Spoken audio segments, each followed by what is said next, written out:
You are listening to More Than a Sniff, a weekly podcast of Western States Canine College. I'm Joe, owner and principal trainer here with my colleagues Chris, Michelle, and Shannon. Today, we are going to talk about dogs jumping and how to correct it, and when is it okay and when is it not okay, and just the different behaviors of jumping, and when is it okay for dogs to jump on people? And I get this question a lot, and I'll pass it over to Michelle to answer it, is how do I stop my dog from jumping on people? More importantly, how do I teach my dog the command off? I guess that just depends on what's really going on.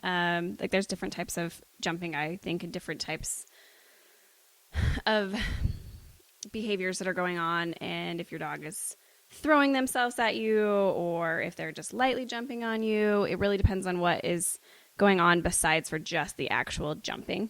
And there's many different ways to fix it. My dogs, they just never were allowed to do it from puppyhood ever. So they just don't.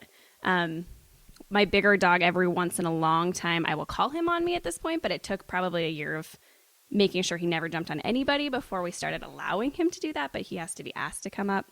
I actually just left an appointment, and that was their biggest concern. And the guy's problem is that he is physically hurt, so he can't correct the dogs himself.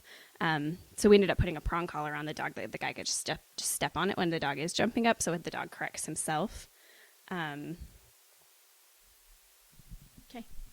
Oh, that's good. Shannon, what emotion happens in you when dogs are jumping all over you?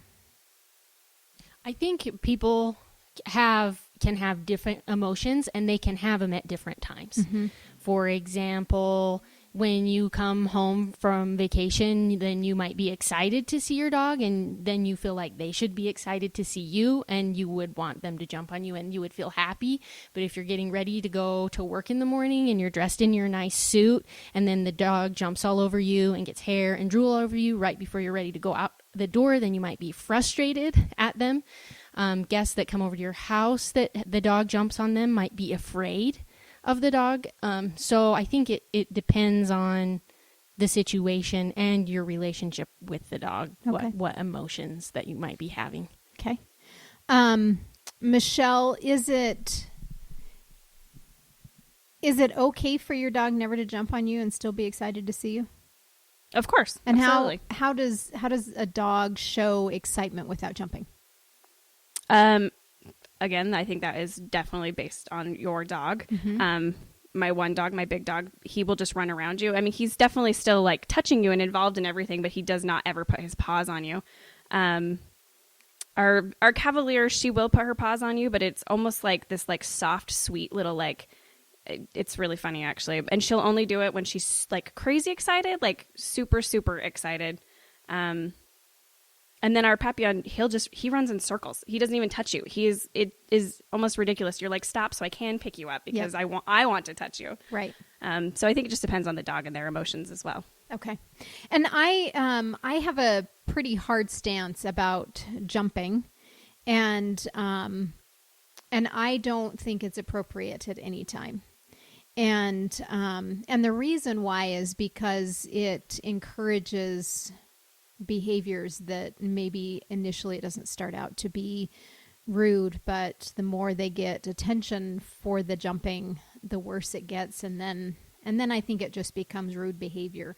And so for my dogs, they'll run around and they'll grab a toy and they'll, it's more of this excitement, zipping around, sometimes being vocal, which I'm okay with. Touching, bumping up and with you with their body is totally fine. Leaning up against you is totally fine. But my approach to jumping with and how I describe it to people is jumping is never okay. And so therefore there's no command to it. So if I'm going to teach an off command, I'm going to teach it if my dog is allowed up on the bed, and I want them to get off the bed, or they're allowed up on the furniture and I want them to get off the furniture, then it's an off command. But jumping is always a correction of getting into their space and claiming your space and being more assertive when the dog does put their paws up on you. Again, you don't need to get angry and physically get in contact with the dog. It's more important if you step into them, claim your space, kind of grumble a little bit, and teach them that you can be in my space if you're going to be in my space politely, but not putting paws up. And the reason why is if you allow your dog to jump on you, it's a gray area, and they will make error jumping on somebody else. Shannon, having a smaller dog, do you find it a little bit more acceptable with Louie putting paws up on to people, or do you not allow it at all with him?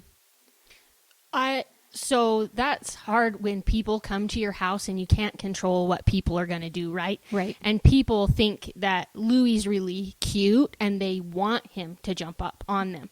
So the way that I dealt with that is having times when it's appropriate to jump up on people. So for example, when you come in the house, you come in, you can put down your bag, you can take off your coat, you can put your groceries away. And then when you pay attention to him and ask him to come to jump on you, then it's appropriate, right? Gotcha. Yep. So if people give that, oh, Louie, you're so cute, come here, and pat their legs for him to jump up, then he can jump up on them. Okay. And if you don't give him those signals, then he doesn't. So I guess I trained him to jump up on people when they ask him. Yeah. Yeah. And it's a little bit different with a smaller dog, because it's typically not as rude. It doesn't scare people. Yeah. It doesn't push them over, knock them down. Right. They're not afraid. Yep. Yeah. Yeah. I think the only time that it's a little bit aggravating is if they don't keep their nails trimmed, that you get the scratches down the leg when the little ones kind of dig at you a little bit, and that's rude behavior. So you can correct rude behavior, but I think in general, little dogs tend to do it because it's more acceptable than all of a sudden having a big Briard or German Shepherd up in your face. It's kind of a hard topic because it's such a gray topic, and I think it's very similar to allowing your dogs on the furniture or on the bed, where you sometimes kind of want it and sometimes you kind of don't. But in general, over the years of training, I've had families where the dad's like, oh, it's okay. I don't mind if they jump on me. I love it. I want to wrestle with them. And then typically about towards the end of our training sessions, they got jumped on with muddy feet and they're in their business clothes. And then they finally realized that, yeah, I need to control this a little bit more. And so if you focus more in the beginnings of not allowing, like you did, Michelle, like you don't allow it until their maturity is to a point that they can understand that now when I ask you to jump up, you can jump up. And so, Michelle, if you want to expand on that a little bit. Yeah, my mind process thinking, I bet you Murphy was probably 2 before we ever allowed him to get on the furniture, even or jump on us, and even now you can tell he's extremely uncomfortable about it.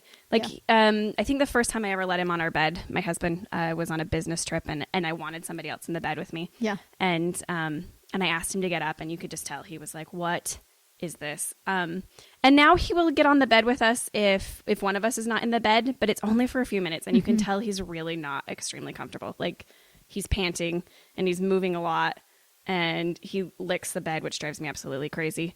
But I think it's a nervous thing that he does because he's not comfortable. But even when we ask him to jump on us, he'll do it. But you can tell it's a very stiff, like, I'm not supposed to be up here. Yep. This is not right. Yep. But yes, it was definitely, we waited until he was mature enough for that. Yeah. And before that, it was just not allowed. He's an 80-pound dog. It was, yeah. You're right. There was no ever off command. It was, you just will not do this. Right. I think one of the biggest challenges that I have is Bora, our male, he's more of a leaner and a bump into you. And Chianti, our female, she's incredibly competitive, and she looks for little windows that she can be successful with. And so she still, more than anything, I think you guys have both experienced a nose in your face from her. Not necessarily feeling paws on you, but she wants to come up and make that connection. She wants to be the one that you pay attention to. And so, she definitely, having a dog with that personality, I'm always aware of her, around others, because she's very competitive for that attention, and she'll jump if that means that she's going to be successful at getting all the attention over everybody else.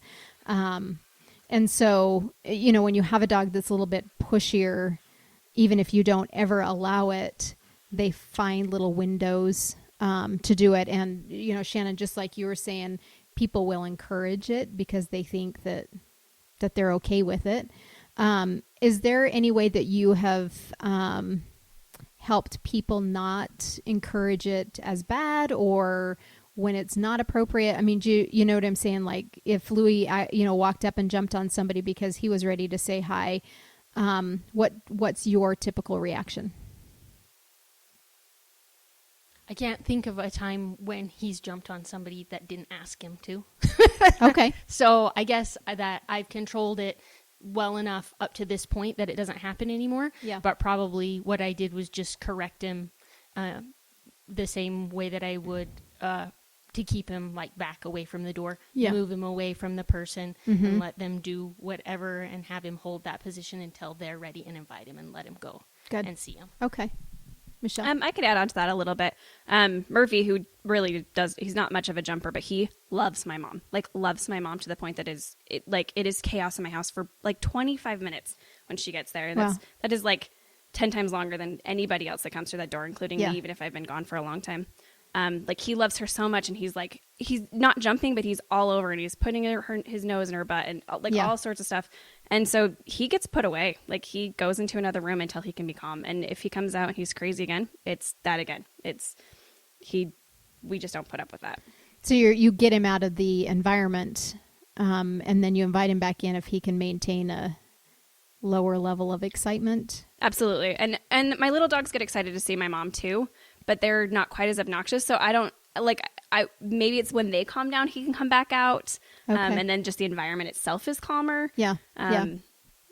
Yeah, but it's chaos. So she comes to the door and he gets put in the bathroom, period. The end. Like that's right. Okay. When you're in homes with, as you're doing a lesson or heading in for a walk and train, and Shannon and Michelle, both of you, I want your opinions on it. When you go into a home, the dog's reaction tells you what about the people in the home?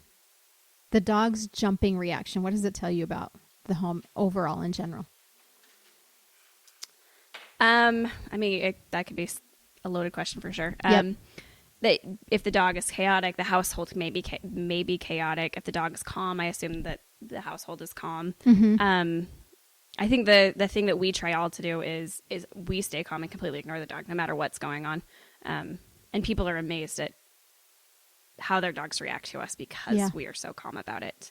Where everybody else is pushing their dog off and acting weird around their dog and freaking out, and we just completely ignore it. Yeah. Yeah. And so the dog gives up. Yeah. Shannon? I mostly go and walk dogs that are already trained. Uh-huh. And walking is a really exciting thing. Yeah. They're always really, really excited to go with you, to go on a walk. So when I go in a home, one of the dogs that I walk jumps on me, and it's a puppy. All of the other ones don't.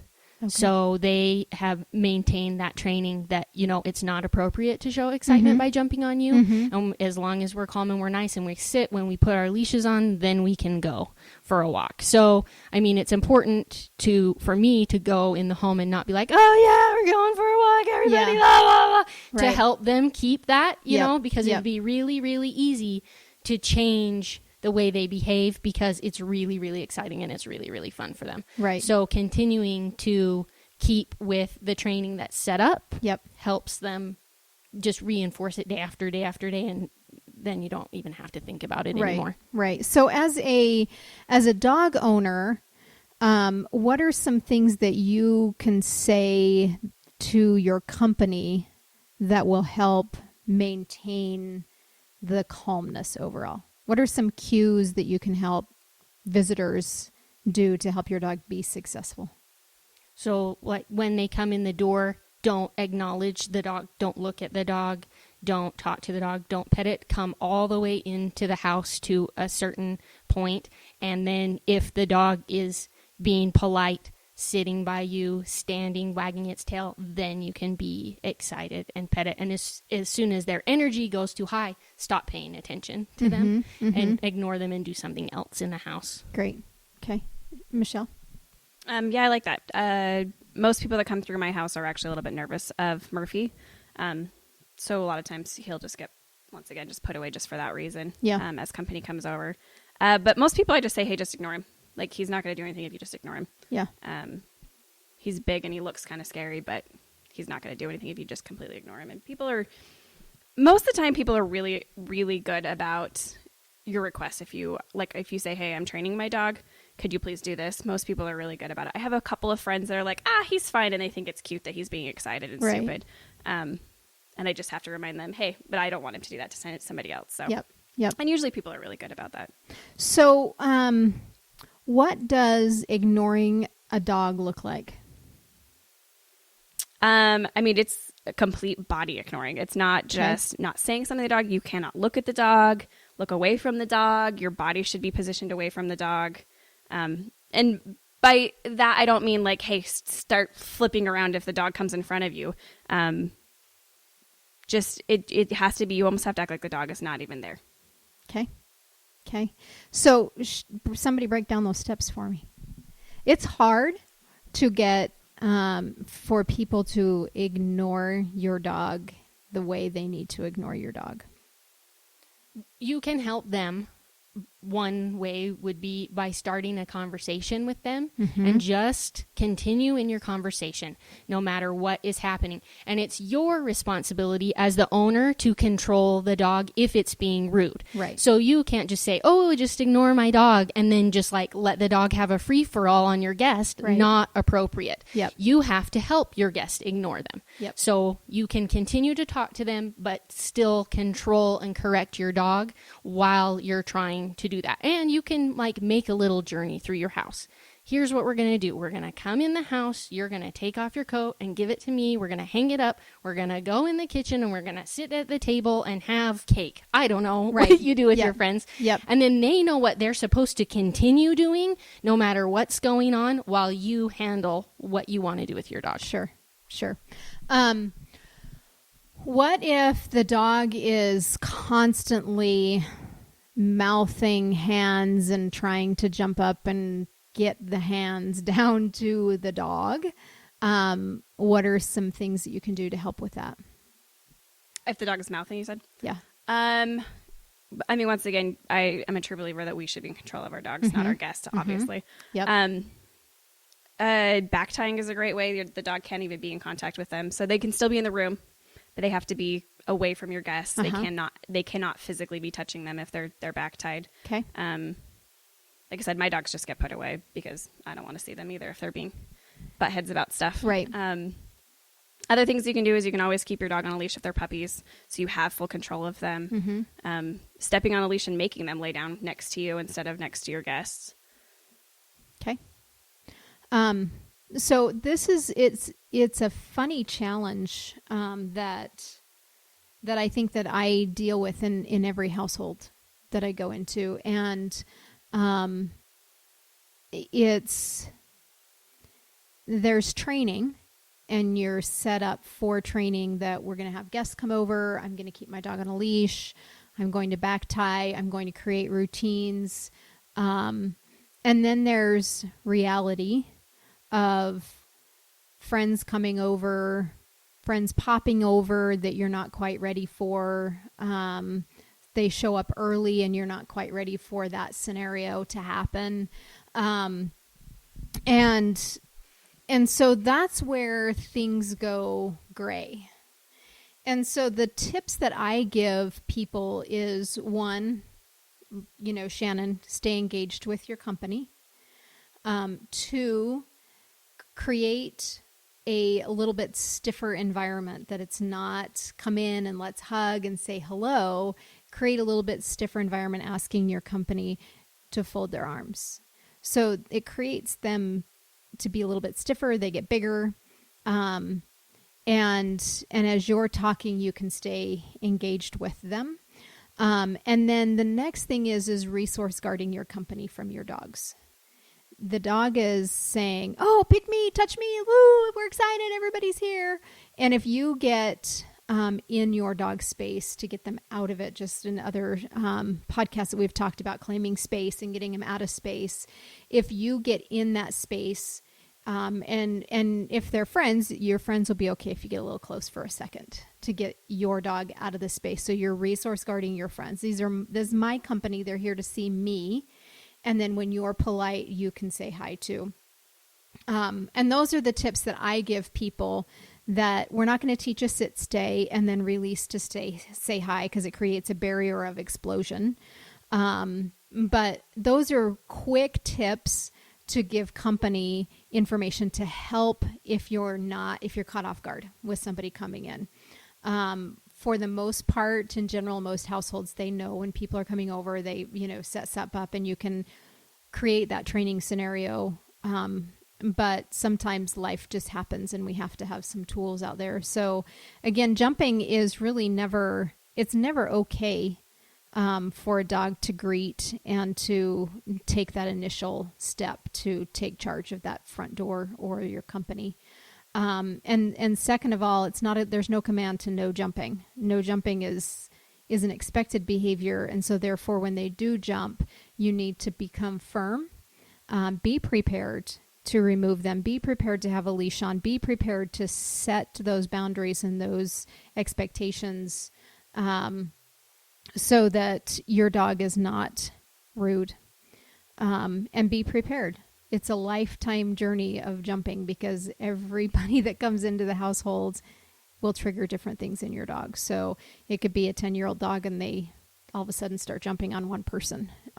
So it is something that you constantly have to be prepared, because it's a natural thing to happen. Michelle, what advice would you give somebody with small dogs and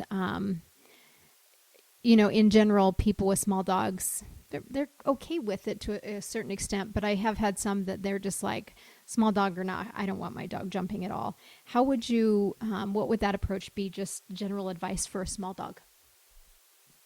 I mean, if they're insisting their small dog can't jump, which I agree they shouldn't. Mm-hmm. I'm a true believer that it doesn't matter the size of the dog. Training is the same. Yep. Absolutely. Like, I actually have a friend that she has a dog that weighs under 5 pounds, and I don't know how many times she said to me, but it's so cute, she's so small. And that dog is a terror now. Yeah. And she has a lab that she's totally, like, they've trained it as the best dog ever, and she is regretting it now. And I don't know how many times I had to say, just because she's small doesn't mean she doesn't need training. Right. Yep. It's good. It's perfect. The expectations can be the same. So on that note, I want everybody to keep on training and think about the behavior of jumping and set that rule that it's really never okay. If you want your dog to jump on you, do it later on in life after they've understood that paws up is not a safe thing. Shannon?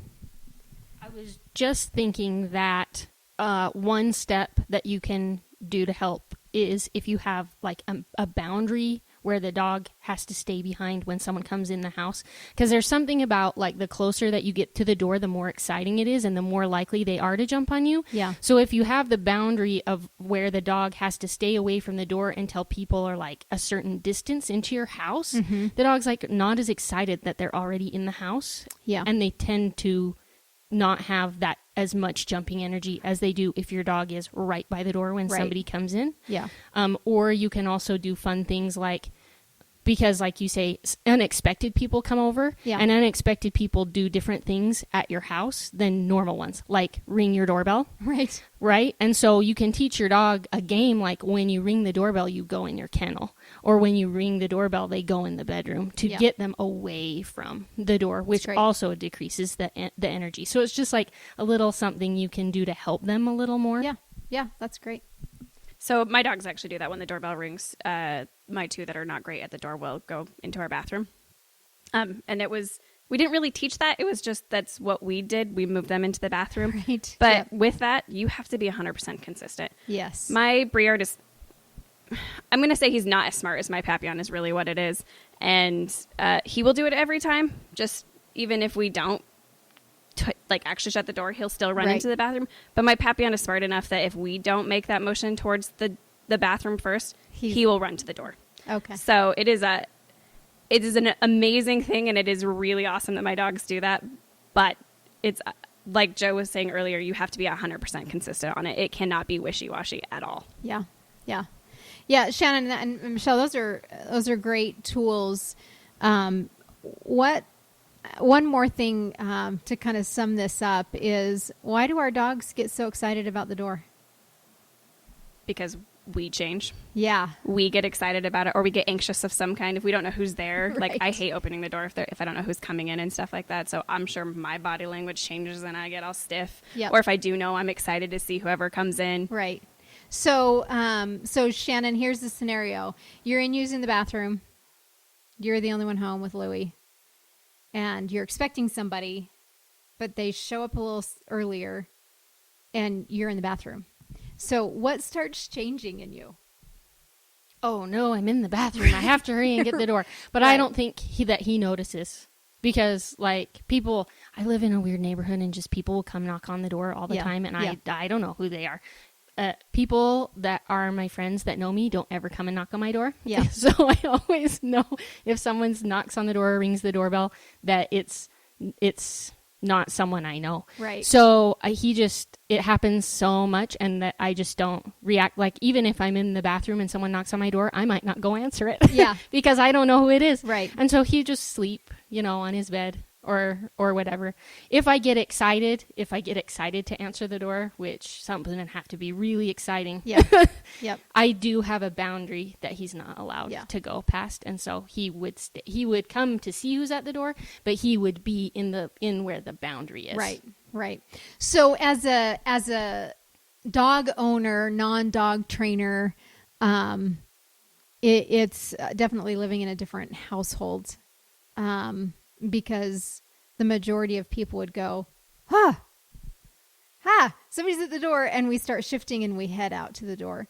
And it's a learned behavior. Even if we train our dogs to stay out of that boundary, going to the door is a learned behavior.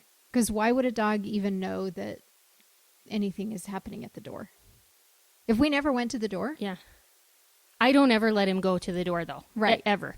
Right, Like, if because I'm taking that's- the garbage out, he still has to wait in the boundary when I take the garbage out. Yeah. If I go out to get the mail, he still has to stay in the boundary. So it's totally just like you're not ever allowed by the door, Right. unless we go for a walk or we go on a ride in Yep. the car. And then if you say ride, then he can go and sit by the door Right. and wait to go out. Yep. So Yep. So, but in general, if we get a dog and we don't know these things, and all of a sudden we have chaos at the door, it's learned from us. It's not something a dog is born knowing about the front door. We stop and go to the door every time. And so, in general, in average households, not in dog training households, we don't like the door. We don't even like doorbells. So what we want to do is put everybody into a mindset of be the dog trainer's household. Think about the rules. Think about what the expectations are. Think about how you go to the door. Think about how you can change how you go to the door. Maybe, Michelle, you guys started going to the bathroom. Somebody's at the door. We're taking the dogs to the bathroom. And so it completely changed the picture. So they don't know any different. Oh, the doorbell rings. I have one client that her dog goes and closes another door. that's got his rope on it. And so, I mean, there's so many different ways to change the picture of the front door, even after the front door is already chaos. And that's where the majority of jumping happens, is when people are coming into our house and company is coming over. So even going from your house to your backyard sometimes can trigger jumping with your dog. So it's not a commanded behavior to not teach your dogs to jump. Get in their space, correct them, create the rules, create routines, and keep the expectations and stay super, super consistent with it. And they will get it. Keep on training and stop the jumping. Thank you for listening. If you want to know more about us and our services, please visit our website at www.wsk9co.com. And as always, we urge you to get out and train.